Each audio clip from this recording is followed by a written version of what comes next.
কি খবৰ আপোনালোকৰ? আশা কৰোঁ আপোনালোক ভালে আছে। মই হাতত কলপচলা লৈ লৈছোঁ দেখিছেনে?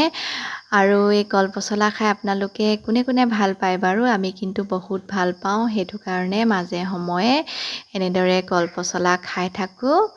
আৰু এতিয়া হয়তো কিছুমানে ক'ব যে কিনো বৰ ডাঙৰ কথাটো, কলপচলাহে খাইছে, এইটোনো ভিডিঅ' বনাই দেখুৱাব লাগেনে?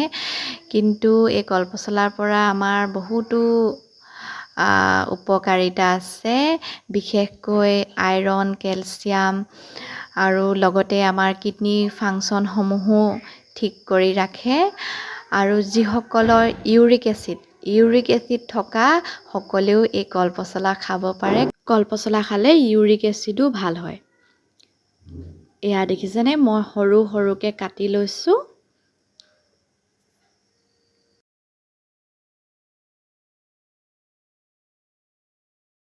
এয়া কলপচলাখিনি কাটি হৈ গ'ল। তাৰ পাছতে মই অলপমান চয়াবিন তিয়াই থৈছিলোঁ। এয়া চয়াবিন দি খাই ভাল লাগে, সেইটো কাৰণে লগতে এটা আলুগুটিও দি দিম। আলুগুটিটো কাটি হোৱাৰ পাছত অলপমান তেল দিম আৰু তেনেকৈয়ে বনাম, বেছি তেল ইউজ নকৰোঁ। এয়া দেখিছেনে, আমাৰ আজি পচলা চয়াবিন আলুগুটিৰ থুপথুপীয়া ৰেডি হৈ গ'ল। আপোনালোকে খাই ভাল পায়নে? যদি ভাল লাগিছে লাইক, কমেণ্ট আৰু শ্বেয়াৰ কৰি দিব দেই।